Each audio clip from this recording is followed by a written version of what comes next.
Hello and good evening, Flickin' Fanatics. What's going on? It's another Flickin' Real spoiler review episode for the Chapter 3 of Boba Fett, the Book of Boba Fett. I am, of course, joined by my co-host, Sean Wingblade, and we have a very special guest today. That is the Star Wars movie trivia champion of the world, Thomas Harper. We're about to get into the review, but before we do, check this thing out.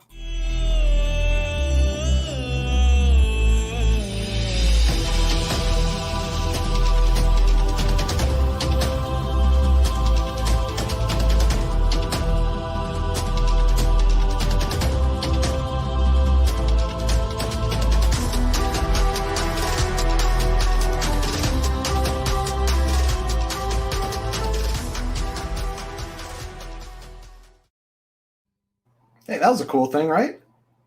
That was super cool. You got my applause. Golf clap. Awesome. Well, there's nothing quite as rewarding as the applause of the Star Wars champion. Thomas, thank you, first of all, for joining us on the show. As I was explaining before we started here, now you have an obligation to show up like at least once every couple months. It's part of the guest rules. That's how it works. That's the contract, right? That is the contract, signed in blood. You're here. You didn't read the fine print. It says you actually have to keep coming back. Right. I did the one thing that my profession is supposed to do. Before we get kicking off here, as you guys see in the top of the chat, if you have any questions for Thomas specifically, you can send them into the Streamlabs link, and we will address them on the show. And that way we can keep these awesome guests coming on. We had Adam Witt last week. That was pretty cool. And then next week we got Laura Kelly. We're just getting all the Star Warsians joining us here on the Boba Federation. I keep saying that, expecting it to catch on, but so far nobody likes it. No response from Lucasfilm yet. No response from Lucasfilm. As we say here on the show, this is the life of Boba Fett. All right, so Thomas, being that you are new to the channel, let me explain how we go through the episode here. We do it a little bit differently than some of the other review shows. We do our overall thoughts and feelings of the whole episode, really quick, 5 minutes, kind of no spoilers. Then we go through pros and cons, what worked for us in the episode, what didn't work for us, highlight moments, what really stuck out, which I think in a 30-minute episode might be pretty easy. And then our predictions for the next episode, which is personally my favorite, especially when we have some people that know a lot more about Star Wars than we do. That is the fun part. But being that you are a guest, and I have no idea how you feel about the show as a whole, other than poking at it a little bit on Twitter, which I've enjoyed seeing, tell me how you're feeling about both the show and this episode, please. I really like it so far. This episode was a good one. It sort of went from action-packed chapter 2 to really positioning some key elements for what I think is going to be a pretty explosive back half of this season. It's really good. Boba Fett is this weird character that we've been with for like 40 years, but whose backstory as an adult is really just getting created, because up until this point, you've got 2-3 minutes of him on screen in the original trilogy, a decent amount of content from him as a kid, and then nothing except for season 2 of The Mandalorian. So you're seeing his story be written, and there's a lot of weight with this character that doesn't exist with like a Din Djarin, right?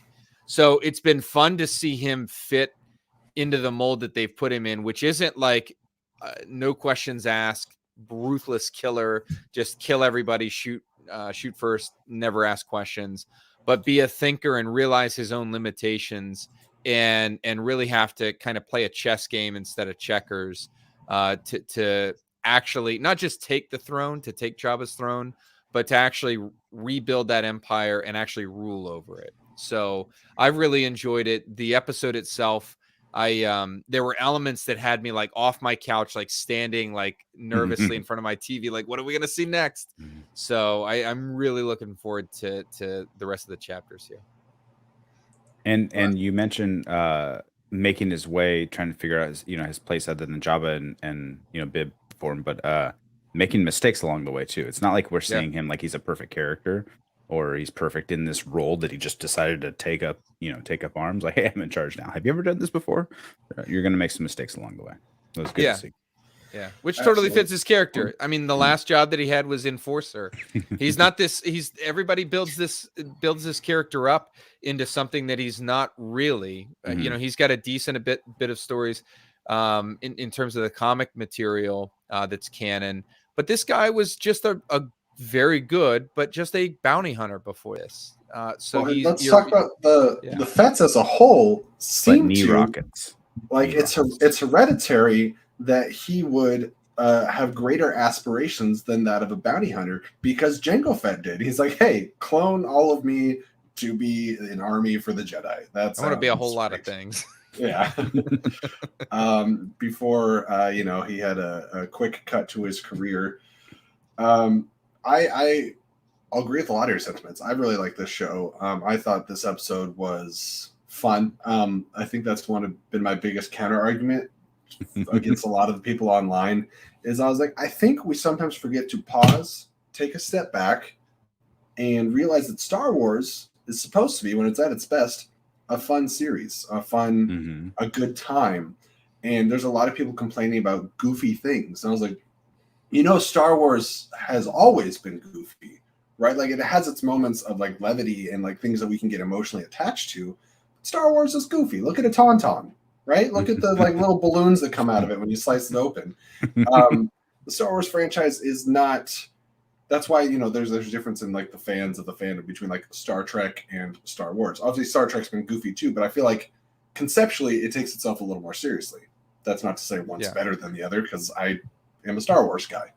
But that being said, I think that sometimes let's just take a deep breath, laugh at the things we're supposed to laugh at, and just enjoy it and not hyper analyze it, not hold it to this golden standard, which is hard not to do when it's something that is as relevant in our society, especially in geek culture, as Star Wars is. And there's all these extended canon and also legends material and stuff like that. And I think too many people are letting that impact their enjoyment of what should be a fun time. Because I think, take all your expectations out, is it an entertaining show? Yeah. If you had never heard of Boba Fett before, would you be interested in this character? I think so. I think that there's a lot to be taken from here. So anyways, fun episode. Sean, what were some of your thoughts? I agree. The internet's gonna internet.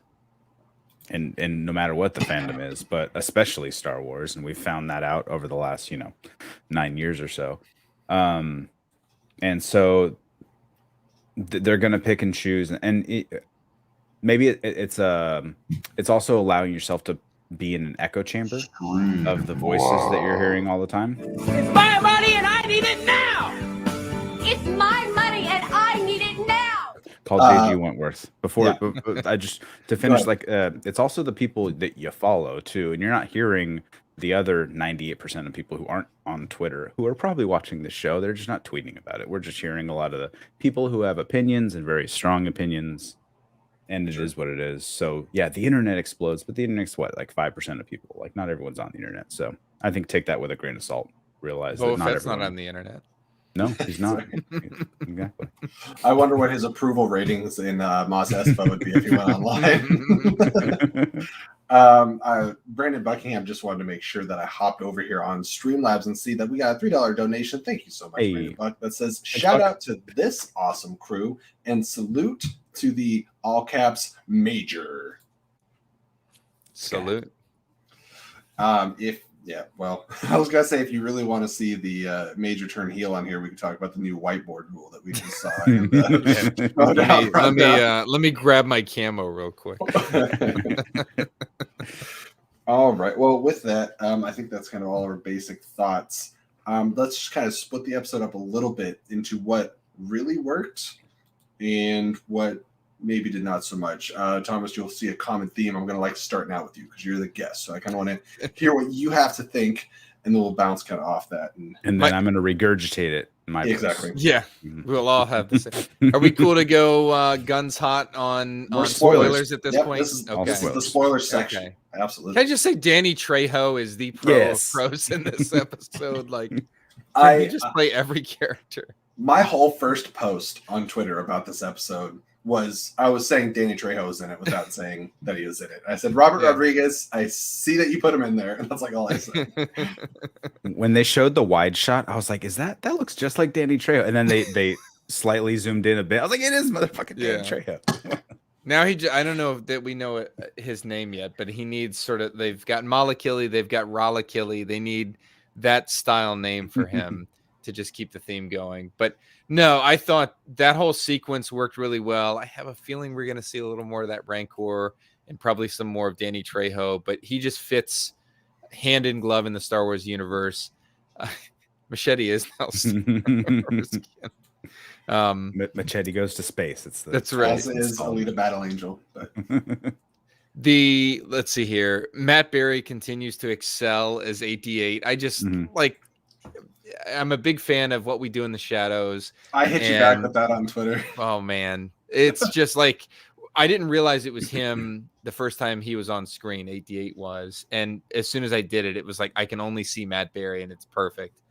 But those two characters. Oh, go ahead. I was just to speak to 88. Some people were saying on IMDb his name is different, or he's categorized as a different name of a droid. Do you know anything about that or the difference? Have you heard of that? Could be. I mean, he's an 8D series smelter droid, so he's not the only one of his kind. I like the. Oh, go ahead. Sorry, I keep interrupting. That's okay. Because the captions do say 88, so I think it's pretty obvious what Disney wants us to call him. Yeah, I like the idea that the sadistic droid that was torturing droid souls in the dungeon has now elevated his game. So I like those aspects. I particularly like the groundwork that is laid for what I assume is going to be a bigger reveal down the line. This brewing conflict between Fett, Fennec, the Pikes, and probably a bigger player. We'll probably get into that a little bit later. But I love the entire sequence where Fett is fresh off this massive fight against Black Chrysanthemum, and then the Hutts roll up and they're like, actually, Tatooine sucks. Here's a Rancor, peace. And then they just leave. And then he just lets Black Chrysanthemum go and has no vehicle. He just like runs off into the desert. He just started jogging. He just started jogging away. Like, where are you going? To me about a Wookiee run that just cracks me up. The little like kind of shuffle. Have you ever seen the Sour Patch Kids commercials where they're a little sweet, a little sour? Yeah. They cut the girl's hair and then they're like, "Oh, here's a hug." Well, that's basically what the Fets were like. Hey, we came to apologize. We sent Chrysanthemum to kill you. We're sorry. That's basically what's going on. I thought that whole scene was just hilarious. That was good. Really, the only thing that didn't work for me, the two things. I wasn't a big fan of all the Tuskens getting killed. I realize they might not all be dead. That scene hit emotionally. It just felt, I don't know. Well, we'll see what the play is on it. It felt a little tropey to do that, but I get it. I was emotional in the scene. He pulls that little gappy stick out, and I was like tearing up on the couch. And then the canonically story. A couple episodes in.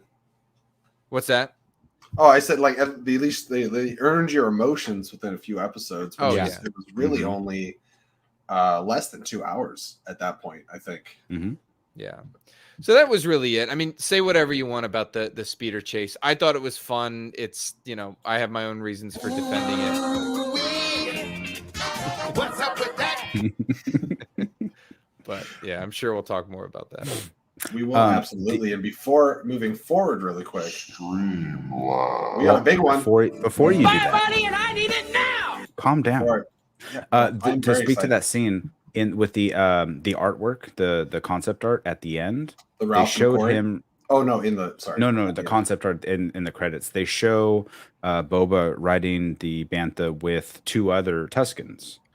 So I'm curious if something changed from script to screen, where he had a few of them with him when he went to see the Pikes. Yeah. And so hopefully not all of them are dead. And obviously we didn't see the bodies of like the kid and the warrior lady. The warrior lady. Yeah. I don't know if we knew. I don't think we knew any of their names, but yeah. Somewhere Anakin was watching this episode and was very pleased in that scene. I support the 10 stars. Well, I think the warrior lady's name, as we were told by Adam Witt, was I might That's have accurate. You heard it from the pronunciated champ. that That's accurate. a little That's off. accurate. All right, But, back to the Streamlabs. Go ahead. Yes, I do want to bring up, we have a magnificent Streamlab from a magnificent donator, and that is Allison Salamoni has tipped in Hey. $20. Holy Thank you, Miss. smokes. And she has 2 questions for us, but we'll ask Thomas first. I'm sure they're in your direction. Question number 1 is, what will the Rancor's name be? And question 2, can we talk about Black Chrysanthemum for a bit? Much love, friends. Let's start out with that name. Thomas, do you have any thoughts? Fuck that Streamlabs. That's exactly what Sean said. Fuck them kids. I would love to see. Go one of 2 ways with the Rancor name. Either go buck wild and name it something just like bonker, like Sally, like just complete, like Boba Fett naming some character, just something like that, or name him like Little Django. And you just Well, I was thinking honoring old daddy.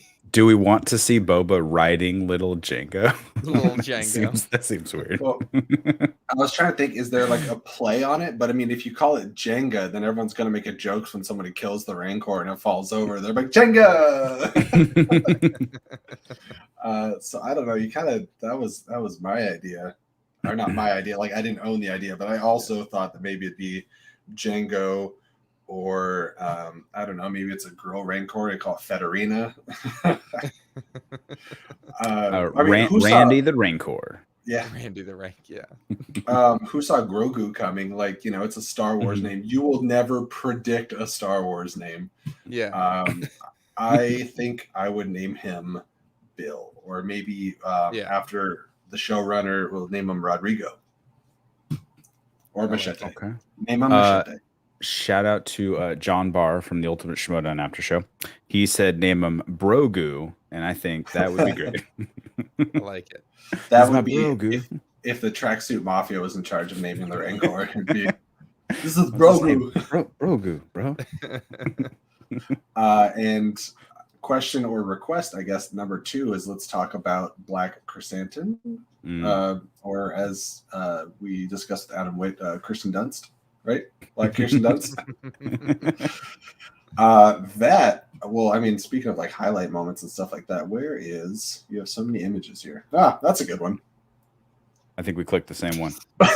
He's Just getting pulled out of his bathtub. Yeah. He said, you know, shit. Some people charge extra to be woken up being choked. What did you guys think of this fight? Because to me, this was the highlight of the episode. I thought it was, in the words of Jason Momoa, badass. Well, it took them all to either, I guess, corral him into the main throne room. Is that what it's called? So that she could hit the the escape door, the trap door. It's interesting too, cause not to speak to him directly, but to Boba's ability, and this could be just on the writing, putting him in certain situations. But like he let the Gamorrean guards stay around, and they saved him in episode 1, and he now let these biker gang kids, these rascals, stay around, and they saved him in this episode. So he's surrounding himself with people who he's giving them a chance to allow him to earn their trust, I guess, or vice versa. And that's good, because he apparently needs his ass saved quite often. He's not the badass. He is a badass, but he's not the end all be all when it comes to fighting off these gladiators that keep coming after him and trying to kill him. Yeah, it's almost like he's building a family. Hey. I love this part. It caught me by surprise. Vin Diesel in the next episode. He's showing up. Chapter 4, sponsored by Corona. I don't need Mos Espa. I got family. For Boba, for Fett. No, the fight caught me off guard because he needs to get some better security in that palace. Somebody to maybe like trip an alarm when a gigantic Wookiee assassin comes in. But no, it was great. He did the E Honda move for Daddy Chrysanthemum. He did like the E Honda Street Fighter move on Boba Fett, where he's like crushing him like up off the ground. I thought that was like, obviously Boba has plot armor, but right. he's I don't think he's going to be 100% for a while, but Yeah, that was awesome. And I was glad that the Rancor wasn't in there, because seeing that Wookiee finally on screen only to have him ripped apart by a Rancor would have been cool, but unfortunate. Right. And I'm glad that once we got a closer image, I could actually see the scar over his eye that he had in the comic. I thought it was like inconsistency when I first saw him. I was like, I don't see that scar, but I think it's just that is more easily drawn than like in real life when you have all that hair and stuff. Unless you get a really good shot, you don't see it. But it was there. It was there. You could see it outside right when he was letting his shackles off. Exactly. And I love how much Wookiee love we've kind of got in the last couple of years, whether it be Chewie just smacking Han around in the pits and Solo. They will tear your arm off, and I feel like every time somebody's fighting a Wookiee, I'm waiting for some arms to be ripped off. Yeah, and I like the. Oh, go ahead. I was gonna say the gaffy stick. He hit him in the back with it, and basically in the spine, and it just stuck in him, and it stayed in him during that whole bear hug sequence or Wookiee hug sequence. I love that now in present day, he's still got it. He's still carrying it around. He's still very comfortable using it as a weapon. But you could tell, like, he's just like, this is not showing slowing BK down. And then I guess to jump back to my earlier point with him, he's building a family, like you said. He's letting him go. He's giving him a sign of good faith. And so the BK is going to come back in another episode, whether it be the next one or the one after that, and he's going to save Boba's ass in some way when he's in a tight spot. So I think we can expect him to show up and join the family later on. Very reluctantly. He's like, all right, we're even. I'm also totally fine. If you want to have BK as a foil, I don't think they're going to use him like this, but as a foil to be like, he's the guy that doesn't care if you let him go. Like that's a mess up on you if you let him walk. I think you're probably right though. He's going to come in at a critical moment, maybe with some Tuskens. I feel like Boba's the first person to like give him a choice, because he went from like the gladiator pits and looks like he just got traded hand to hand, like kept trading off, and Boba's like, do your thing, get out of here. The twins straight up said, no, he's our gift. Sell him back to the gladiators or what to the the slave owners. And like, all right, well, no, dude, you're free. You're good to go. And I think there's some people online that are like they don't like a softer Boba, and everyone's like, well, I wish that he would just come out and say that he's like being soft or whatever. It's like he's in the beginning. It's like he told the mayor he's like not trying to be a bounty hunter anymore. And he says he wants to rule with respect. Respect is built on relationships. That's when going around killing people, shooting people, and threatening people. That's fear, and that's exactly what he said from the get-go, from the trailers. That's not what he's going to be doing. He's trying to change. Like people are like, oh, this isn't the Boba Fett that I grew up on. I was like, well, you grew up on 8 minutes. So I think you need to relax a little bit.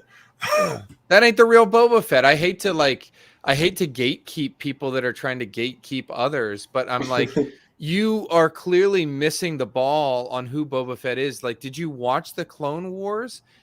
Again and again, he is the one that's sparing people. It's Aura Singh, it's Bosk, it's other bounty hunters like that are the cruel, ruthless ones, while Boba is again and again showing a conscience.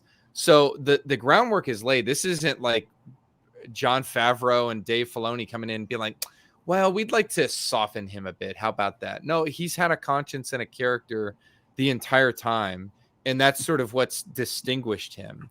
The other piece is that wouldn't, like, if you just like think about Boba's position in the galaxy right now, that sort of force would work for about a day or two.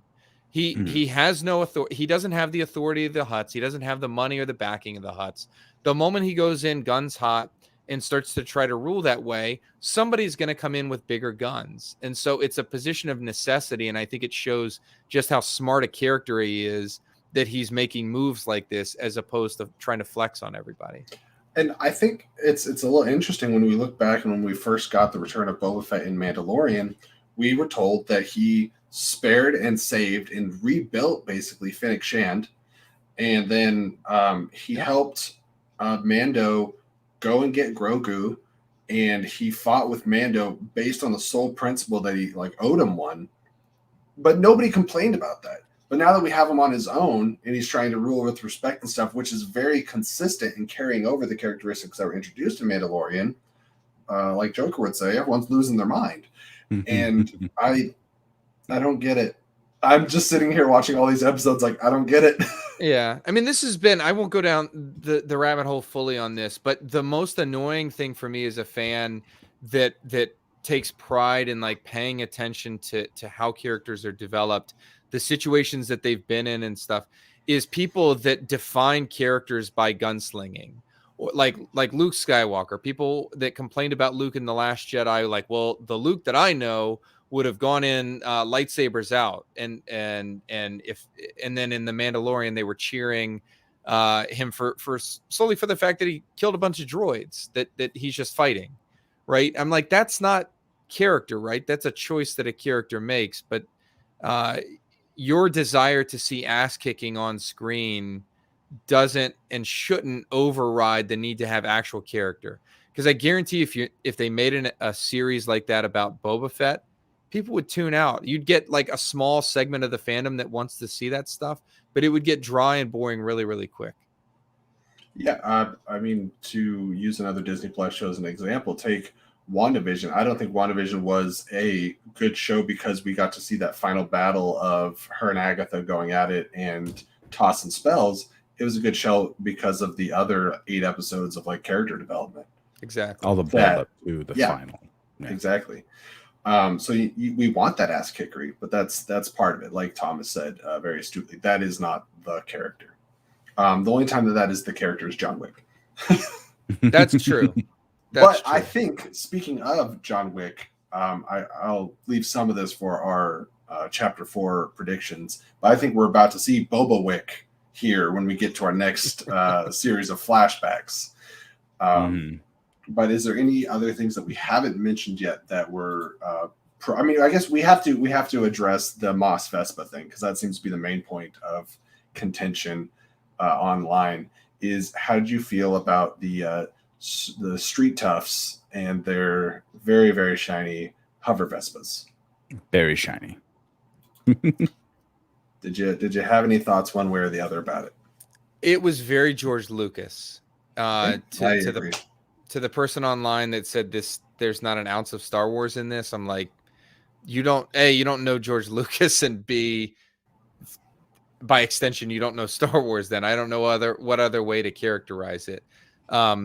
What I saw in this is it kind of brought me back to my days on active duty in the Army. So young kids with some money in their pockets, they can clearly afford these cybernetics and stuff. I think back to the young soldiers that I was around. We're fresh back from a deployment. Their pockets are lined in cash because they haven't spent money in 12 months. And what is the first thing that they go out and do?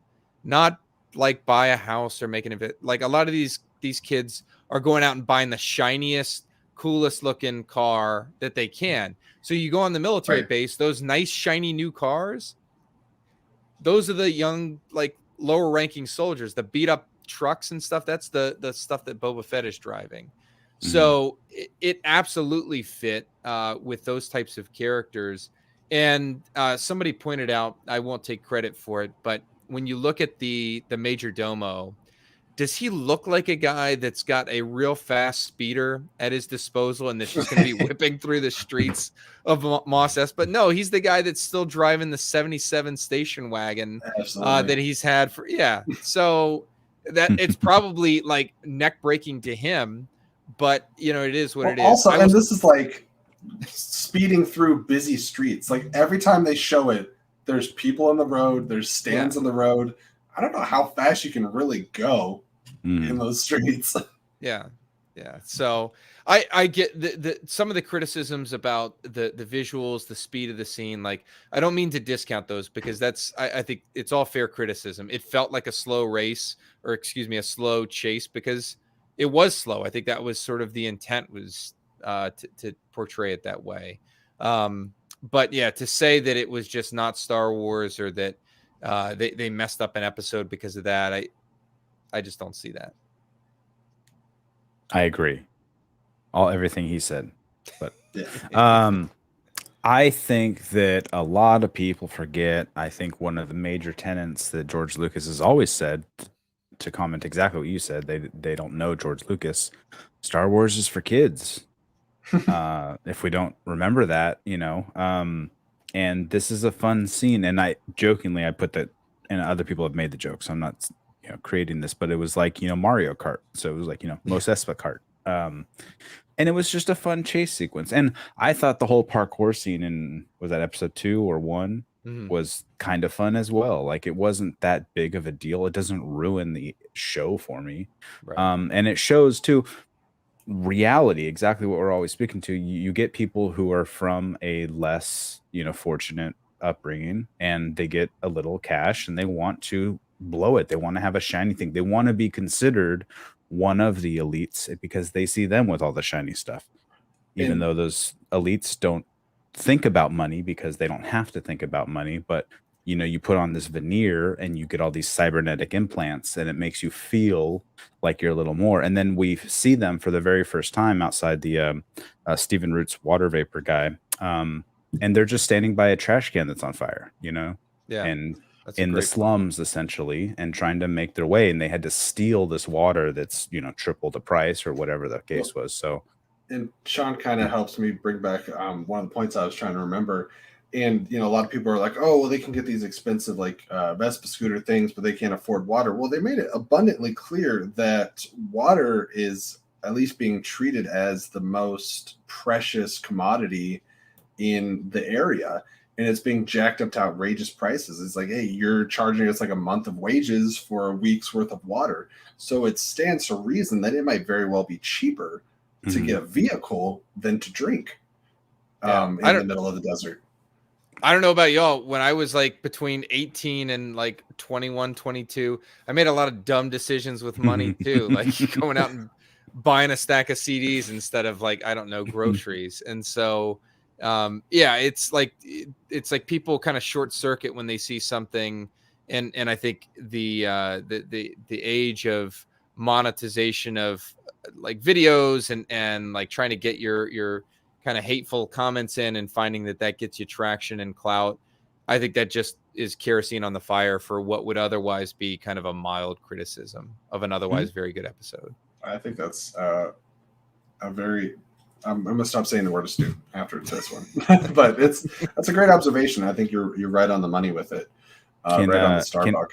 Can we jump over and speak to Stephen Root? Yes. Because he kept, much like the Major Domo, and how they just keep repeating themselves, going, he goes, "I'm offended for you," and he just kept saying that same line over and over. The gaslighting Boba Fett. I'm here for apologies. I'm offended for you. I'm here for you. I'm on your side. Can you do something about it?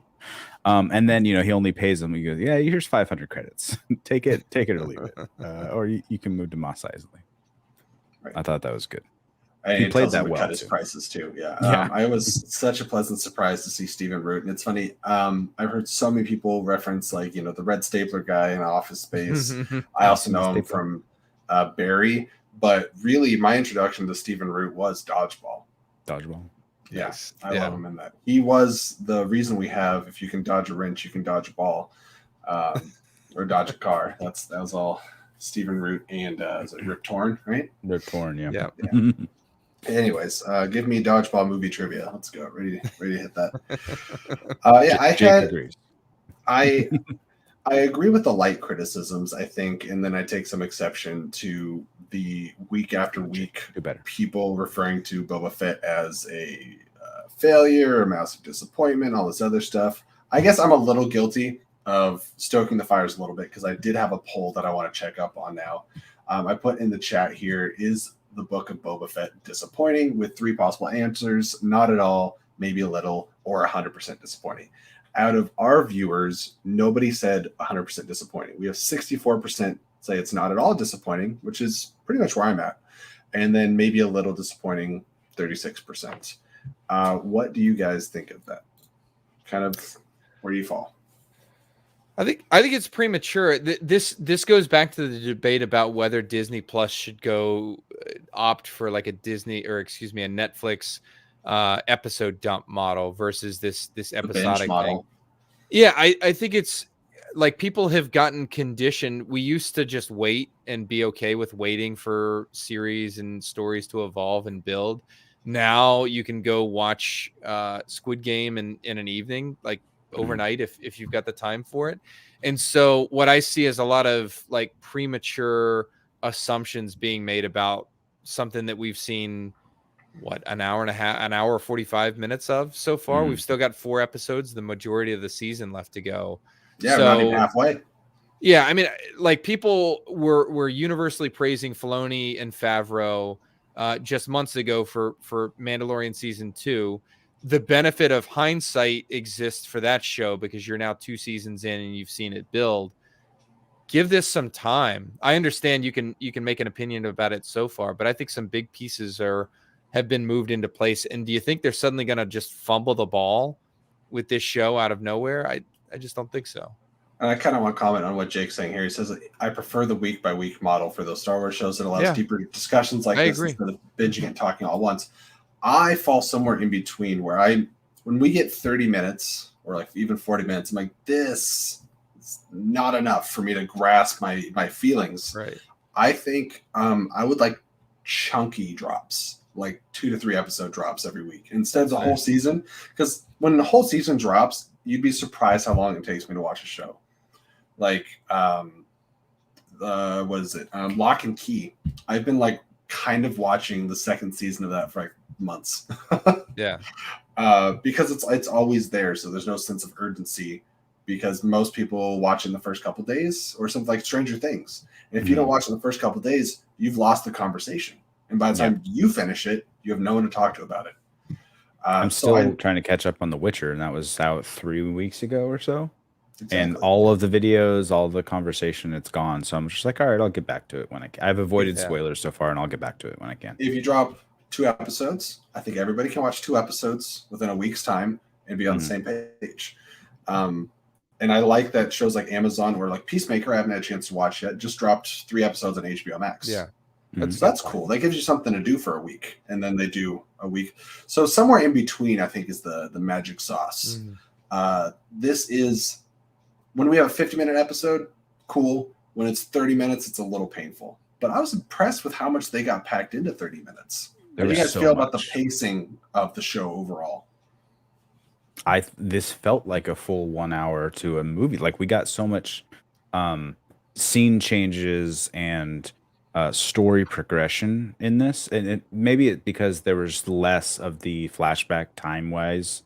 We had a lot less of the previous, so maybe that was why. And we actually got to push it a little bit. Whereas I think in the last episode we got more flashback. The crux of the story was the flashback and the train heist. So maybe that's why it felt like it was pushing forward. Yeah, I think you're spot on. I do want to address, because Sean went through all the work of pulling so many images from the episode. So I kind of want to go through and have some of these talking points here. I do want to talk about this scene a little bit as Mama Fett. Yep, I was about to say. Sean put in the pictures here. Mama Fett. I love this moment. This is, I think, where Tamora Morrison really shines the most, is these moments of empathy and humanity. And is there anybody in the Star Wars universe right now you want to give more of a hug to than Tamora Morrison? Like, he's just the coolest guy. He's like either the coolest dad or like grandpa, depending on your age. And I do love what Filoni and Favreau and now Rodriguez are doing with giving depth to the monsters. You know, the things that we always saw as monsters, the Tusken Raiders, the Rancors. But as I mentioned last week, Jawas are still little shits and nobody likes them. Yeah. But I irredeemable. I love all the honestly like parallels between the Rancor and pit bulls. I thought that was really cool, because people talk about, pit bulls they're violent, they're angry, and people will refer to them as monsters. It's like they get bred for doing certain things. Yeah. And I like that approach for the Rancors. It's like they're naturally gentle and they imprint on the first person they see. How did you guys feel about this, and obviously Trejo's performance in this scene? I think I made my thoughts on Trejo abundantly clear. More Trejo, and he might stick around. We might see like a whole montage training sequence, kind of like with the speeders last week, where Boba just keeps trying to hop on the back of the Rancor. Jake does make a fair point. It is a battle. Is he in the Star Yeah, Wars? he's the rebel Mando. pilot. Oh, okay. I was thinking Han from Fast and Furious. I forgot that. Yeah, He would be an Obi-Wan. I think his though. last name is. Yeah, I know. That's why I was like, Yeah. we haven't seen him yet. I was mixing up their names. One thing that we didn't bring up though that I brought up in conversation is, did you guys catch the holiday special reference?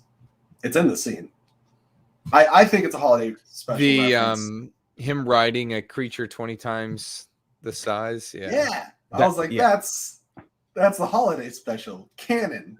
Well, Stamp it. I only seen the holiday special once, and it was when the Lego holiday special came out. I went back and watched the other one first, and then watched the Lego one. So I didn't catch the reference, but I immediately said, "What the hell is 10 times the size of this?" Or 100 times, whatever his comparison was. I was like, "What did he Thomas, ride?" our So expert, what was I forgot. it called? It was a something SAR, right? Like It's no, not a mythosaur, because that's the skull that's on his helmet. It's the Pars ichthyodont, something like that. Pars ichthyodont, something like that. He's a real dick to it in the holiday special.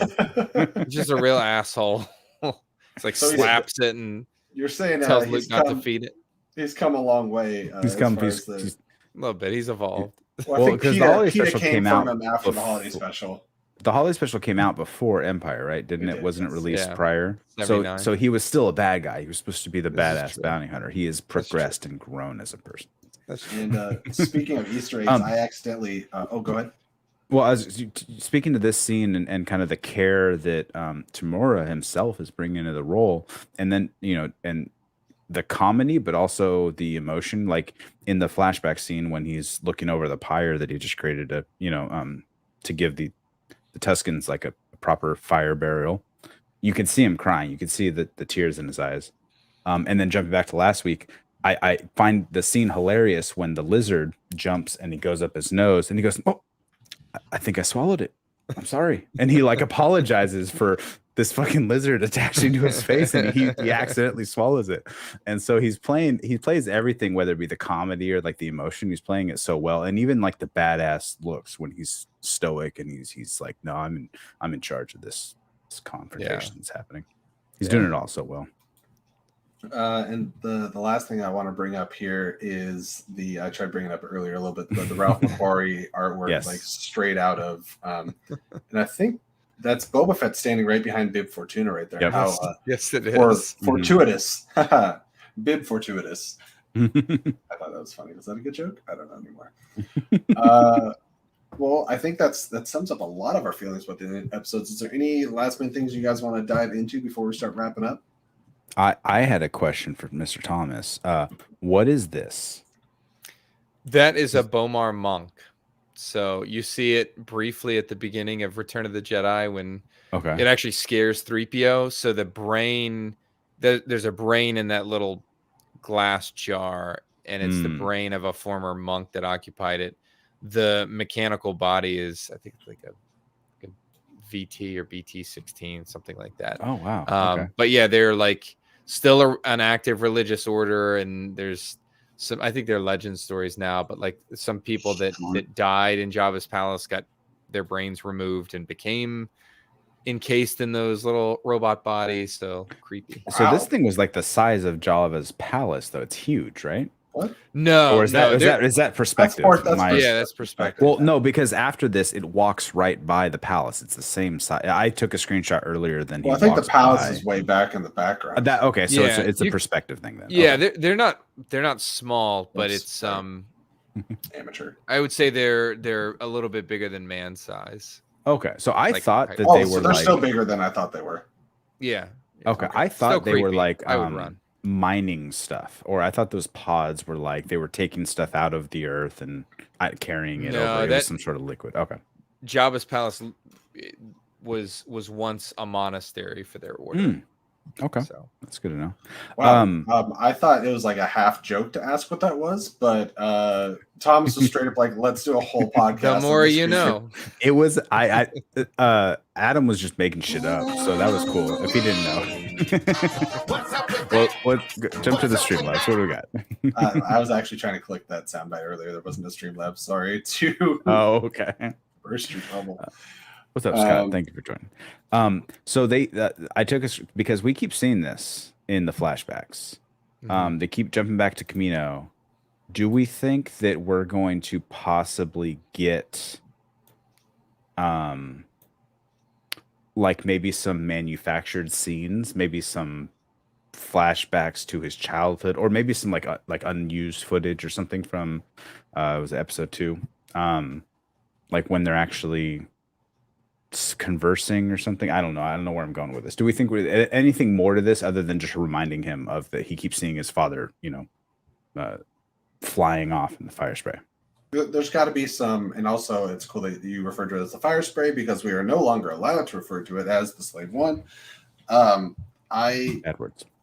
Yeah, I had to Google it. I didn't know. I'm sure that question was more so for Thomas. But do you think we get to see Tamora play another role, whether that be Jango Fett or maybe in another series, Rex or something along those lines? I would love it. At this point, Tamora's got to be like ready to print his own money with all the roles that he could play. But I would love to see a scene like that. I like the digital recreation stuff doesn't bother me that much because it's new Star Wars, and so being able to sort of expand on that period would be awesome.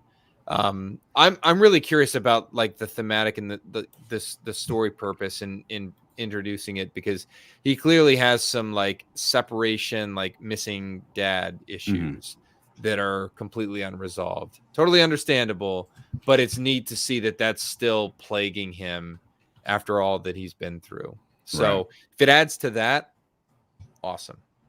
And they totally de-aged him. I guess by about 20 years in Aquaman. Obviously, different special effects company and stuff like that. But I wonder if they could somehow de-age him, back to 2002. So 20 years. So they could try to do it too. And if they, Are you telling me that Daniel Logan isn't a de-aged Tamora Morrison? They did it to Captain America. Oh, that's a real one, not a false alarm. I need it now. It's my money and I need it now. I had to play the whole thing because this is very well earned from the very generous, always awesome Jake Yakavetta. $30. My goodness. Thank you so much, Jake. Jake is the donator of the night and the week and the month. So congratulations, Jake. You get a round of applause that it was apparently worth $30. And Jake says, out of all the Boba Fett recap shows, this has by far been my favorite. I'll have to go back and watch the episode 1 and 2 ones. Thanks for the great discussion. Well, Jake, thank you, sir. And also, I have great news for you. 1 and 2 is one episode. We reviewed the first 2 episodes in one video. But we went for an hour and a half with Adam. So it was a little long. We did a watch along with Chris Adams from the Cine Fanatics, and I had a timer on screen so you can sync it up if you want to watch along with the episode. We just watched it live, and so nice. Go watch I will add one last bit because I want to hear your respective thoughts. So I don't know if it'll be respective, but we talked about that scene with the Hutts and their little like, sorry we killed you. Also, Tatooine is worthless. Bye-bye. They in that scene mention that Jabba's empire was promised to someone or was basically spoken for at this point. So they abruptly pull out of this entire, expensive endeavor and leave in a hurry. We see at the end of the episode a whole boatload of pikes get off at the starport. What do you guys think? Are the pikes the sort of big bads that are that force the Hutts out, or is this building towards something else? I think that's a very fair question. I think it's kind of, and we see this trope a bit in different, whether it be shows or movies, where it's like, and because we're doing a flashback thing, where it's like, all right, Bobby, we're the best of friends. We'll never fight. We'll never be on each other's. And then it's like 5 years later, oh my God, he's my worst enemy. So we keep seeing this flashback to when, Boba's trying to broker the exchange for protection, right, from the Tuskens and the biker gang. the Snyder Bros, as we call them, because they keep tagging Justice League on everything. Apparently, Yeah. they love Zack Snyder. So he's The obviously Nitco bikers. yeah. So he's obviously coming to some kind of agreement, or that's the attempt, prior to the Tuskens leaving us. But there's gonna be some sort of partnership there, right? Or at least that's what we assume. And then somewhere in between, it goes bad. Or it could just be in the absence of Boba, because he goes off and gets himself, whatever. He's wandering I don't know. the if we'll see desert, bikers waiting for his. I don't think the bikers make it to present day. I'll say that. No, I think that's what we see. He goes John Wick on the bikers in the next scene, in the next episode. So it's just wondering, like, somewhere the partnership dissolved, whatever the partnership ends up being, definitely dissolved, and now we're gonna see, like, hey, we once worked together, but now you're trying to take over the territory that I'm trying to take over. They just both want the same thing, I think the Pikes will be involved in the final confrontation, and I don't know if there's going to be a singular villain. I think it is going to be Boba Fett versus the Lords of Mos Espa, basically. And I think it's going to be, like it was stated in this episode, an all-out war, and we're getting Boba Fett riding a Rancor and effing stuff up. And I think Fennec's going to go wild doing some parkour and some sniping and stuff. And then Black Kirsten Dunst is going to come back in, rip some arms off. And I think definitely the last episode, maybe the last 2 episodes, are going to be a Star War for the ages. So I'll give you my hot take. I think the Pikes are just a player in all of this. I think I have no doubt they hired the Kintan Striders, that biker gang. No doubt that they hired them to kill the Tuskens. I do think there's going to be a big battle between Boba and that contingent of Pikes. I think Kira is going to be revealed as the big bad at the end of the series. They're not going to bring her in and have Crimson Dawn be overseeing, she's the king. Show up. Whether it's Crimson Dawn or not, because Crimson Dawn, when she took it over, was just one of the 5 syndicates. It had no special status. Okay. But I think there is no. You think about the Hutts and the stature that they have. The twins didn't just decide that Tatooine was worthless, because Tatooine is very valuable. Jabba sat on his throne there because there were particular hyperspace routes in that area that are very, very good for smuggling spice. That was my next question to you. Why is Tatooine so popular? There's a reason it's positioned well for that illicit business. So that's why the twins were there in the first place. They didn't just magically decide that it was worthless. In order for creatures of the Hutt status to back off, it ain't the Pikes doing it, because the Pikes are at best co-equal with them. Pikes control a lot of spice production in the galaxy, but at no point in the galaxy were they somehow up above or superior to the Hutt family or the Hutt cartel. They're just glorified peddlers. Yeah, I mean they're a crime syndicate, but they were never on top of the heap, and so somebody's got to be scaring the shit out of the twins enough for them to do this after having made an investment in Black Chrysanthemum and done all this. So I think that battle is going to go obviously Boba's way, and I think Kira's going to step in to be like, this needs to get cleaned up now, because we're not having Boba Fett of all people screwing my plans up here. So that's my 2 cents. All right. I like it. Would you want to? I don't know how much information we have on the other syndicates, because I only know now about the Pikes, the Hutts, Crimson, and you got Black Sun. And Black then, Sun. They're you've got the something starts with the Crymora. There's the Crymora Syndicate. There's the Sun Tool Pride, who are also in the mix there, and then you also have another fairly powerful syndicate called the Droid Gatra. Okay. And do we have much backstory on any of them and how they interact with this main story that we're actually witnessing? I also want to throw in, do we see the return of the Nightwind, right? Is that what they're called? The assassin? The assassins. Probably. Do they come back at the end? Probably. I think the Black Sun they go all the way back to Shadows of the Empire days. And then they've got a fair bit of exposure in the Clone Wars series. Pikes obviously have history. Crymora Syndicate, the Sun Tool Pride, and Droid Gotcha really have only been in books and comics, so I don't suspect we'll see anything of them in this series. So was Black Chrysanthemum until now. True, but he's a big ass Wookiee. He's a big ass badass. My favorite factoid. Favorite factoid: the creator of Black Chrysanthemum, what's his name? Kieran. Oh, geez, I forget the creator's name. He said his original working title for the character was New Baka. Kieran Gilleran, I think is his name. But anyhow, should have stayed. Perfect. That's awesome. Well, yeah, I feel like such a poser because I actually had the Vader comics that he shows up in, and I like sold them to a bookshop like a month or two ago. I was like, man, now I can't even like be like, look what I have. They're really good. Like well, Thomas, I do want to say thank you so very much for your time. Yeah, this was a blast. We went a little long, but it happens sometimes. I try to tell people we do roughly 45 minutes. Sometimes it's a little shorter, sometimes it's a little longer, but it just depends on how the conversation's going. And you've been an exceptional guest.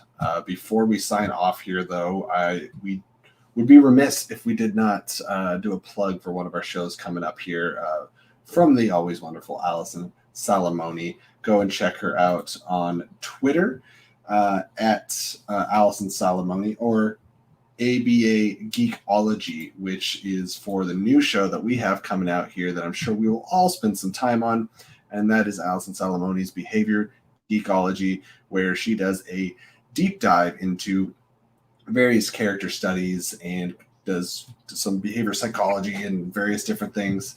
And the first episode of that is going to be coming out on our audio platforms. So that's on Spotify and Apple Podcasts and things of that nature, February 1st. So stay tuned for that. I have heard the rough cut of the first episode, and it is very good. Yep. I listened. Yeah, I listened to it already. I'm excited for more. I'm already bummed because I feel like February 1st I'm going to get a new episode, and I was like, wait, that's what I've heard. Like I want episode 2 already. So hey, produce really more content. Yeah, get on it. Every 2 weeks. I think she's shooting for every 2 weeks. So nice. Hopefully she'll get them rolling out. It's going to get off to a great start. I got to use the description for her just so you guys get a better idea. The Behavior Geekology is an audio podcast where Allison uses her career as a behavior analyst to break down different principles of applied behavior analysis using examples from different films and franchises. The first episode will drop Tuesday, February 1st, and new episodes will be released every other Tuesday on all Flick and Reel audio platforms. So check that out. I had to defer to her statement because as much as I love it, trying to describe how cool it is and like everything that goes into it, I absolutely failed to do so. So check that out.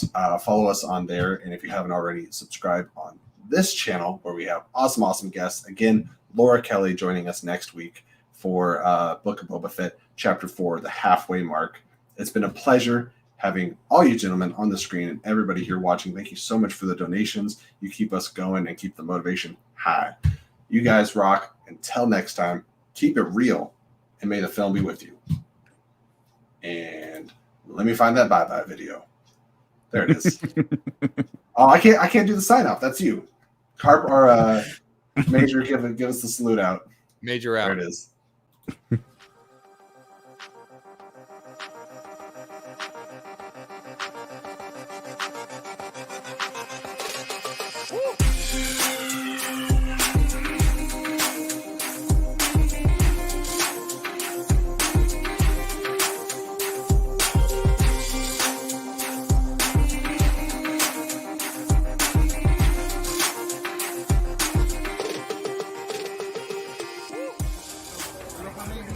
This is the sound of dun, dun, dun, dun, dun. It's the Flick and Reel Show.